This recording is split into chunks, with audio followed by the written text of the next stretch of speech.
Hey everybody, Coach Botzer here showing us the Beyblade pieces we're going to be using in class for our Beyblade tournament. What we have here is the metal fusion core, just a piece of metal, can't really bust it up or anything. We've got our energy rings. These are just made of plastic, so don't go stepping on them or anything like that. They will break, but other than that, they're pretty cool. These are often fluorescent in some way.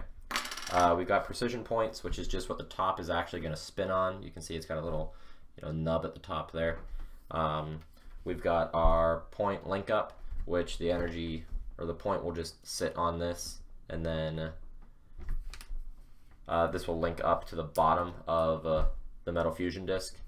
Some of these point link ups are just basic ones where they just hook everything up. Some of them are a little bit fancier where they've got like attack pieces on it to kind of hit the other Beyblades.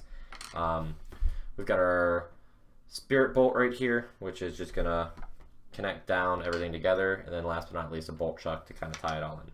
So the way we put these all together is we take our metal fusion disc first, the metal one, and you'll see there's a nice straight piece of metal here going down. That's where our energy disc will just locate. So it's got these openings here. You just set it like that. It's as basic as it gets. It sits nice and flush whenever you get it.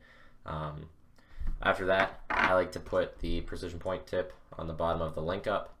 They just kind of place and then twist into position. You can kind of see whenever you look at these really close, there's a little cutout on the point and then some little notches on the link up. So you just kind of fiddle these back and forth till you get it to set on. And then when you do that, you just kind of twist it to the right a little bit or clockwise, and it'll tighten in. This sits on the hexagons on the bottom of these. You'll find out how they just put in whenever you just rotate them a little bit to get them to sit right. Sometimes whenever you're playing with these, whenever you put the precision link up in, it pushes the energy disc up, which is a little bit annoying. It just takes a little fiddling with to get everything to kind of sit in position. So if you're having that problem, it's nothing new. But then we just take the bolt, place it on top, and then twist it on. Whenever you twist this on, you'll get it on pretty tight. But what really helps is using the bolt chuck here. There's a thinner side and then a larger side. If you use the thinner side up top, you can get this to go on pretty well. Like I said, sometimes there's, it fights back a little bit. So this one's fighting me right now. Let's get a little different bottom piece here. See if I can get it to fight me a little less. Yeah, it's not being friendly.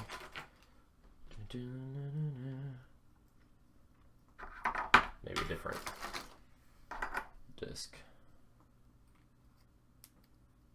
Yeah. Might just be this core. Some of the cores don't like each other. So whenever you're drafting, you'll need to be careful about that. Try to pick some things that go together. In your 10 minutes of preliminary testing and fiddling with stuff, that's something you'll want to check. But there we go. This is sitting down well. Use the tighter side on the bolt to get these all to sit in.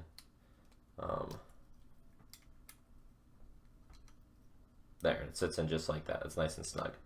You can actually get the precision tip on a little harder if you use the other side of the bolt chuck, and you go down there for that. You don't have to really ratchet it on. Don't really ratchet it on.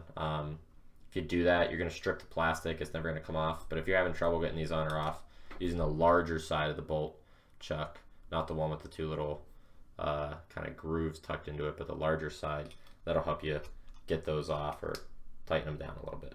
Okay, but just like that, you've got a Beyblade here.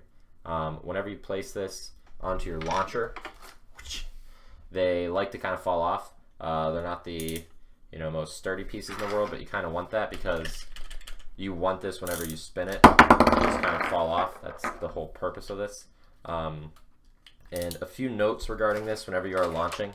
Whenever you're testing these out and getting your data, you're going to be just running these on the floor. Do your best to launch it close to the surface it's dropping to. What you don't want to happen is you don't want to drop the Beyblade from 5-6 feet off the floor. What will happen is the plastic on the bottom will just shatter, and then your Beyblade will equivalently have broken an arm and can no longer fight, and you're out of the competition immediately. So try to keep these close to the surface you're dropping on. It'll give you more stable Beyblades as well in terms of keeping them upright, but it's often better to feed that through first. I don't know why I didn't there. But then once you ever get these stuck on, See, they really like to just drop off.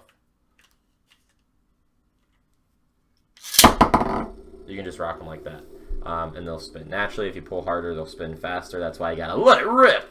But once we ever get this set up here, this is the Beyblade in general. Careful, these are metal. If you just go touching these and they're really, really spinning in class, you might nick your fingers up a little bit.